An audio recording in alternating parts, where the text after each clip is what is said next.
ብዙ ሰዎች GTA ሳን አንድሪያስን ተራ የቪዲዮ ጌም አድርገው ያስባሉ። ነገር ግን በ2004 ዓ.ም ሮክስታር ጌምስ ይህንን የቪዲዮ ጌም ለዓለም ሲለቅ ዝም ብሎ መዝናኛ አልነበረም የፈጠረው።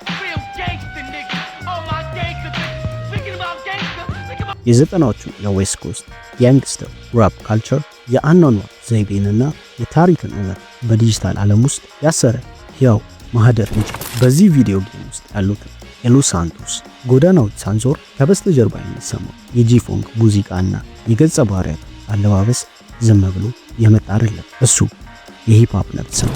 ሰላም የደቢ ባርስ ቤተሰቦች፣ ለማታውቁ ወንድ ይባላል። በዚህ ቻናል የኢትዮጵያንና የዓለም የቢልቦርድ ቻርቶችን እንዲሁም የሙዚቃን ዓለም የቀየሩ ታላላቅ አርቲስቶችና የታሪክ ማህደሮችን በጥልቀት መርምረን ይዘንላችሁ እንቀርባለን። ዛሬ የምናየው የዓለማችንን ወጣቶች አእምሮ የማድረገውንና የሂፕሆፕን ባህል በቪዲዮ ጌም ውስጥ ስላኖረው GTA ሳን አንድሪያስ እና በጌም ውስጥ እጅግ አነጋጋሪ በሆነ ገጸ ባህሪ ራይደርና በእውነተኛው የጋንግስተር ራፕ ንጉስ ኢዜኢ መካከል ስላለው አስገራሚ ሚስጥር ነው። መልክ፣ አለባበስና ባህሪ ብቻ ሳይሆን ከጀርባው ያለው የክብርና የክህደት ታሪክ ምንድን ነው? ቪዲዮ ረዥምና ሙሉ መረጃ የያዘ ዶክመንታሪ ስለሆነ እስከ መጨረሻው አብራችሁን ቆዩ።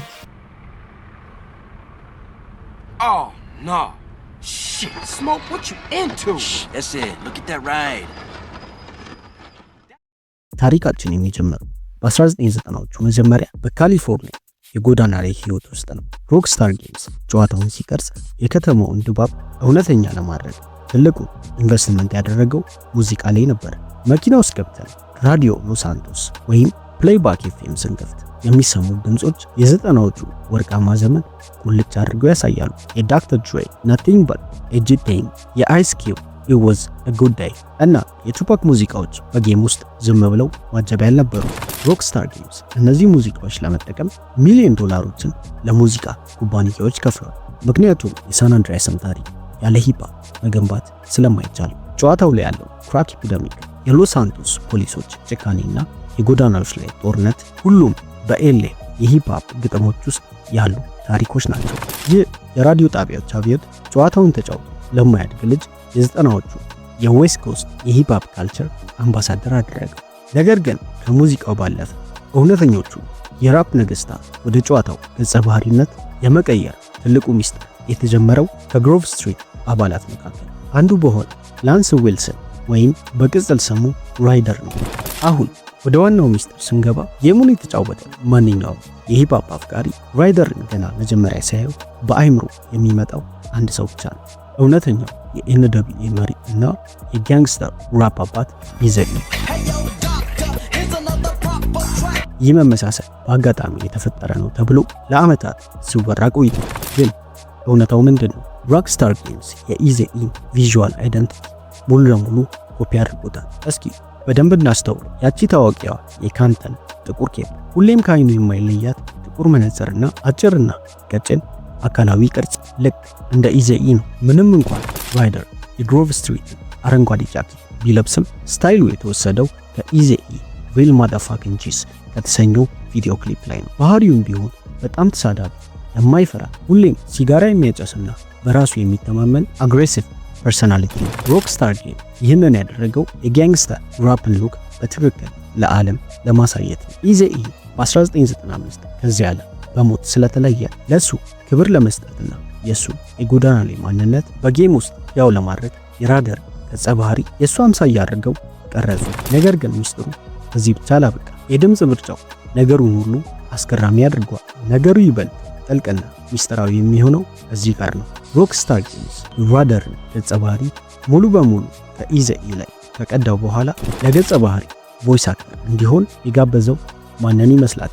ሌላኛው የዌስት ኮስት ሌጀንድ እውነተኛው የካምፕተንን ልጅ ኤምሲ ኤይተንን ነው። ኤምሲ ኤይተን የካምፕተንስ ሞስት ዋንትድ የራፕ ቡድን መሪ ሲሆን በዘጠናዎቹ የጋንግስተር ራፕ ዓለም ውስጥ የራሱ የሆነ ትልቅና የማይናወጥ ቦታ ያለው ሰው ነው። በተለይ ሚኒሶታ ሶሳይቲ የተባለ ታዋቂ የጎዳና ፊልም ላይ የሰራው ስትሪት አፕ ሚኒስ የሚለው ሙዚቃው እስካሁን ድረስ የሂፕሆፕ ክላሲክ ተብሎ የሚታወስ።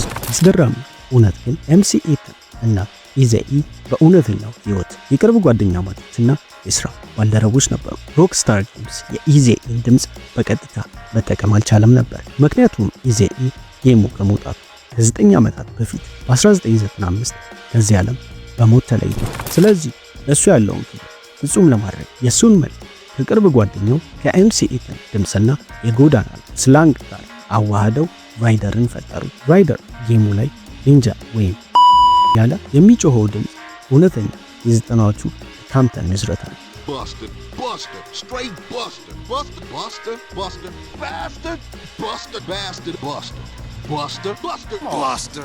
ይህ በቪዲዮ ጌም ታሪክ ውስጥ ከተደረጉ እጅግ አስደናቂ ጥበባዊ ውህደቶች አንዱ ነው። ነገር ግን ጌሙ የተጫወትን ሰዎች ሁሉ ልባችንን የሰበረ አንድ ትልቅ ታሪካዊ ለውጥ አለ። በግሪን ሰብር የሚለው ሚሽን ላይ ራይደርና ቢግ ስሞክ የግሮቭ ስትሪት ቤተሰቦቻቸውን ከድተው ከጥላቶቻቸው ከብላስ እና ከሙሰኛው ፖሊስ ኦፊሰር ቴምፔኒ ጋር ሲያበሩ እናያለን። Fuck. Oh, no. Shit, Smoke, what you into? That's it. Look at that ride. That's the motherfucking Green Saber.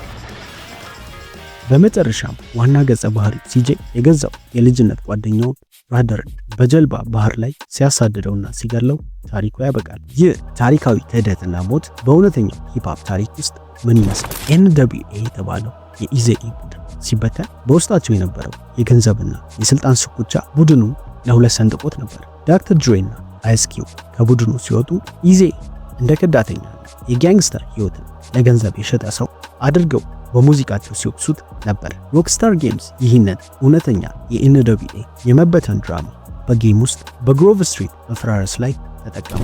ራይደር በጌሙ ላይ ግሮቭ ስትሪትን ከቶ ሲሞት ልክ በእውነተኛው ዓለም የኢዜኢ የዌስት ኮስት ጋንግስተር ራፕ ወርቃማ ዘመን እንዳበቃለት ሁሉ የሎስ ሳንቶስ ወርቃማ ዘመን ለጊዜው ያከትማል። የቪዲዮ ጌሙና እውነተኛ ታሪኩ እዚህ ጋር ፍጹም ይገጥማል። GTA ሳን አንድሪያስ ከተለቀቀ ከሁለት አስርተ ዓመታት በላይ ቢያልፉም ተወዳጅነቱ ፈጽሞ ያልቀነሰበት ምክንያት ዝም ብሎ የተሰራ የኮምፒውተር ጌም ስላልሆነ እውነተኛው የጎዳና ላይ ህይወት የሂፕሆፕን ካልቸርና እንደ ኢዜኢ ያሉ ሰዎችን ታሪክ በውስጡ ያው አድርጎ ስለያዘ ነው። ራይደር ክፉ ይሁን ደግ፣ ካዲ ይሁን ጀግና፣ እኛ ሳን አንድሪያስን በምንጫወትበት ጊዜ ሁሉ የጋንግስተር ራፕ ንጉስ ኢዜኢ እና የ90ዎቹ ወርቃማ ዘመን እንድናስታውስ የሚያደርግ ዘላለማዊ ዲጂታል ሐውልት ነው። ሂፕሆፕና ጌሚንግ ተጋብተው የወለዱት ታላቁ የጥበብ ማሳያ ይህ ነው። የደቢ ባርስ ቤተሰቦች የጂቲኤ ሳን አንድሪያስና የሂፕሆፕ ሚስጥራዊ ትስስር እንዲሁም የራይደርና የኢዜኢ እውነተኛ ታሪክ ይህንን ይመስል ነበር። በቀጣይ ሳምንት ደግሞ እንዲህ አይነት ጥልቅና ሰፊ ዶክመንተሪ በየትኛው የሙዚቃ ታሪክ ወይም ሚስጥር ላይ እንድሰራላችሁ ትፈልጋላችሁ? እንዲሰራላችሁ የምትፈልጉትን ታሪክ ኮሜንት ላይ አሳውቁ። ለማታውቁኝ ወንዴ ይባላል። ስለተከታተላችሁኝ ከልብ አመሰግናለሁ። ቪዲዮውን ላይክ፣ ሼር እና ቻናሉን ደግሞ ሰብስክራይብ ማድረጋችሁ እንዳትረሱ። በሌላ ታሪክ እስክንገናኝ ቸር ሰንብቱ።